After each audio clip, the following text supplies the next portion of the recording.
Na paz do Senhor, aqui é o professor Marco Faleiro, na disciplina Introdução à Teologia. Você está no curso de liderança da Logos, em parceria com a sua igreja. Essa AVA, nós vamos continuar a falar sobre a Bíblia Sagrada numa introdução à teologia. Mas a pergunta inicial desta AVA é: mas como nós conhecemos a Jesus?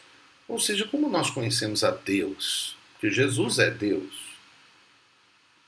Através de sua revelação ao homem. Como nós temos falado, não é o homem que consegue chegar a Deus, é Deus que vem ao homem. E foi assim que Jesus veio e se fez um de nós. E a Bíblia diz que nós vimos a sua glória como a glória do unigênito do Pai. O Verbo se fez carne, ou o Logo se fez carne.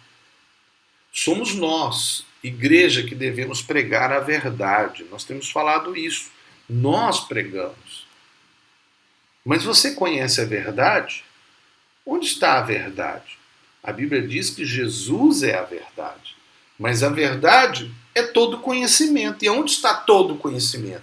Em Jesus, porque a Bíblia diz que Jesus é o Logos, ou seja, a palavra. Em grego seria gnosis, né? Mas a palavra utilizada no grego original é Logos, que dá a ideia. O Logos é o próprio conhecimento. Veja, verdade em grego, aí você está vendo a palavra escrita em grego. Eu sei que é uma escrita diferente, mas para você conhecer, você vai ter que estudar. Se você quer crescer no conhecimento da palavra, você vai ter que ter um certo conhecimento. Hoje não é tão necessário, porque nós temos muita informação na internet, né? E tem programas até de computador que nos auxiliam. Mas é bom que você procure o sentido original. Mas voltando aqui, essa palavra aletheia, que é verdade, tem 44 ocorrências na Bíblia e 109 vezes com as suas variações. Veja, a palavra grega aletheia, traduzida como verdade, tem dois significados. Uma é a verdade objetiva, que são os fatos reais, verdade ou princípio. E a outra é a verdade subjetiva, ou seja, a verdade como excelência pessoal, sinceridade mental, livre de afetação, de fingimento, de simulação, de falsidade ou engano. Quer dizer, quando você fala a verdade, aquilo que você realmente pensa. Portanto, verdade é o que conhecemos, os fatos objetivos em si, mas existe também o elemento subjetivo da verdade, que impõe a maneira de respondermos individualmente ao que aprendemos. Quando esses dois sentidos são reais em nossa vida, manifestamos a verdade como fruto do Espírito. Então, ou seja, a verdade o que ela é, o fato em si, e a verdade que é aquilo que eu creio que é. Você pode até estar enganado, e você pode estar até em mentira, mas não significa que você não seja sincero. Veja, tanto a verdade objetiva, que são os fatos, né, como a subjetiva, que é a excelência pessoal, essas duas realidades, fato e honestidade, são o que Jesus é. Jesus tanto é a verdade na sua total, tudo aquilo que é o conhecimento, como também ele é completamente honesto, fiel, ele não mente. Né? Então ele não mente e ele não erra, porque ele sabe todas as coisas. Jesus é o fato, do ponto de vista da ciência, ele é o fenômeno completo, ou o conhecimento real. E ele também é ele é honesto. Veja, Jesus falou para Pilatos, então disse Pilatos: logo tu és rei? Respondeu Jesus: tu dizes que sou rei. Eu para isto nasci, para isto vim ao mundo, a fim de dar testemunho da verdade. Aletheia. Todo aquele que é da verdade, aletheia, ouve a minha voz. Perguntou Pilatos: o que é a verdade? Muitos perguntam, né? Pilatos não esperou a resposta de Jesus. Muitas pessoas têm preconceito contra Deus, religião e a Bíblia. Os preconceitos são conceitos pré-concebidos. Para conhecer a verdade, temos que estar dispostos a ouvir a Deus. Pode ser que Jesus não respondeu a Pilatos, mas tudo aparenta ser que Pilatos não deu tempo para Jesus falar a verdade. Veja, Jesus dá testemunho da verdade. Jesus quem quer saber o que é verdade, ouve Jesus. Aí existe a dúvida, mas o que é verdade? Mas já foi explicada por Jesus, mas Pilatos não quis ouvir ou crer em Jesus. Está lá em João capítulo 18, 37 e 38. Muitos perguntam o que é verdade, mas não querem saber o que é verdade. Temos dois termos, ou palavras importantes a considerar. Uma é aletheia e outra é logos, verdade e palavra. Então nós estamos um pouco dentro da teologia. Claro que aqui poderia abordar a teologia sistemática, né? Mas eu só quero chamar a atenção para a gente ser introduzido nessa realidade. Como João disse, no princípio era o logos, ou, como foi traduzido, o verbo. Né? Verbo, no grego, é logos, a palavra, verbo, conhecimento. E o logos estava com Deus, o logos era Deus. Veja como é escrito em grego. Nós não vamos, é só para você ver, se você quiser parar o vídeo e ver com calma, pode ver. Né? Mas isso daí é nas letras gregas. Nós poderíamos transliterar, diferente. Tá assim, enarque, enrologos, kairologos, empros, ton theon, kai theos, enrologos. Outros en arque, pros, ton theon. Quer dizer, eu li aqui do grego. Quer dizer, você ouviu em grego, né? Mas aí tem tradução. Tradução é passar para o português, que é a nossa língua. Mas vamos voltar aqui. Logos. Está aí em grego, o transliterado e o traduzido. Que o transliterado é logos, né? E o traduzido é palavra. Tá? A traduzido na versão portuguesa foi como verbo. Em inglês é word, né? Que também é palavra, uma tradução melhor até. E o Logos se fez carne e habitou entre nós, vimos a sua glória como a glória do unigênito do Pai. Como Deus deixou este conhecimento para nós? Por meio da igreja. Também por meio da tradição? Sim, por meio da tradição. Mas acima de tudo, por meio da Bíblia. A tradição cristã pode ser boa, mas nunca pode estar acima da Bíblia. A Igreja Católica criou um dogma que a tradição e o clero, ou seja, a liderança, especialmente no caso o Papa, tem a mesma autoridade da Bíblia. Mas na Reforma Protestante, lá em 1500, nós rejeitamos essa doutrina. Para nós utilizamos até o termo assim, a Bíblia é a nossa única regra de fé e prática. Então veja, como os reformadores nos ensinaram, a Bíblia é a nossa única regra de fé e prática. E quanto tempo que a Bíblia foi escrita? Entre 1300 e 1600 anos. Começou com Moisés, que escreveu a Torá, ou a lei, os 5 primeiros livros, que nós também chamamos de Pentateuco, né?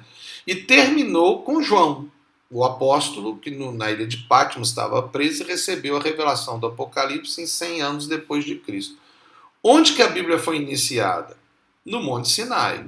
Deus começou a escrever a Bíblia. Foi o próprio Deus que fez as tábuas de pedra e escreveu os 10 mandamentos, que é o início da Bíblia, né? Então devemos ouvir os irmãos que estudaram e deixaram livros para nós. O conhecimento acumulado da igreja está disponível para todos nós. E temos então que estudar a Bíblia, a história da igreja, a tradição da igreja e tudo que a igreja nos deixou em livros e ensinamentos. Mas temos um compromisso com a nossa igreja local. Temos que nos harmonizar com a doutrina da nossa igreja, que Deus estabeleceu para a nossa vida. Você tem um compromisso com a sua igreja. Você tem que estar em harmonia com ela. Procure, então, estudar o manual doutrinário da sua igreja e o sistema de governo com a organização eclesiástica da sua igreja. Mas, na teologia, a igreja deixou milênios de conhecimento deixado para nós para nos ajudar a conhecer a Deus e ajudar os outros. E ainda temos tudo que Israel deixou. As escolas, os ensinamentos rabínicos. No tempo de Jesus, por exemplo, havia 2 escolas em Israel, a de Iliel e de Shammá. Iliel, inclusive, foi o avô de Gamaliel, né, que foi o mestre de Paulo, né? Mas nós temos essas 2 escolas com muito conhecimento, né? São o conhecimento dos fariseus, né? Que eram grandes estudiosos da palavra de Deus. Você tem estudado isto? Você tem estudado esse material? Até esse material que está sendo dado agora para você, você está a estudar, você já está gastando tempo para estudar, ou você ainda está com aquela mentalidade de que eu não preciso, eu só preciso de orar, de jejuar, de buscar a Deus. Não, veja, preste atenção no que estou dizendo. Não pense que quando eu falo isso, eu estou diminuindo a importância de orar, de jejuar, de buscar a Deus, de ter sonhos, revelações, profecias. Não é isso. Se Satanás colocar isso na sua mente, eu rejeito em nome de Jesus. Não é verdade. Você, como eu tenho falado, você precisa de buscar a Deus, precisa de ter um relacionamento com Deus, precisa de nascer de novo, você precisa de ter compromisso com a sua igreja local, você precisa disso tudo. E isso vai fazer parte de quem você é. Mas lembre, você precisa de ter conhecimento, você precisa de ter caráter, que é uma conduta conforme o que a Bíblia ensina, mas você tem que ter poder, carisma, uma vida cheia do Espírito Santo, os dons se manifestando através da sua vida e sendo fiel à sua igreja e indo ao mundo e pregando o evangelho a toda criatura. Mas você tem gastado pelo menos mais tempo, gaste tempo nesse curso. Você terá uma introdução. Mas se quiser ampliar, converse com a sua liderança, né? Busque mais conhecimento e sempre, tendo dúvidas, primeiro procure a liderança da sua igreja. Qualquer dúvida que você tem, principalmente de doutrina, você deve procurar a sua igreja local, né, o seu pastor, e falar, olha, eu não estou entendendo isso. Porque se ele não souber, ele vai perguntar, né, ele vai buscar a Deus, Deus vai revelar a ele. Se é algo específico relacionado conosco, ele vai perguntar para nós, para que nós possamos falar com ele, né? Também tem a liberdade, é claro, de falar ao seu professor que estará em sala de aula ou o seu professor virtual, se for o caso de você estar no modelo modular, né? Mas uma coisa você não deve deixar, dúvida.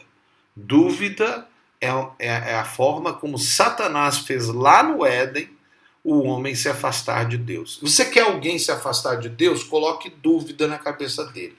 Não, você não quer, é óbvio. Eu estou usando aqui de uma forma retórica, né? Então, se alguém quer fazer isso, e nós sabemos quem é que quer fazer, ele é o diabo, o inimigo de Deus, o que ele faz? A mesma coisa que ele sempre fez, está na Bíblia. Ele quer afastar alguém de Deus, ele põe dúvida.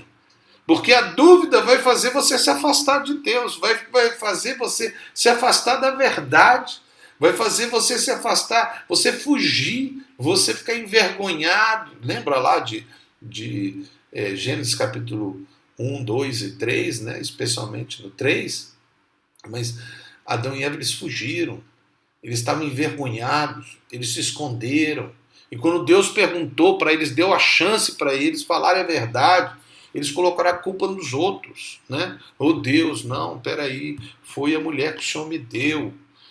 Quem foi? Não, foi a serpente, né? Então, nunca indo para Deus falando, Senhor, eu preciso da sua ajuda. Senhor, eu me arrependo. Você nunca vai ter poder na sua vida se você estiver em pecado.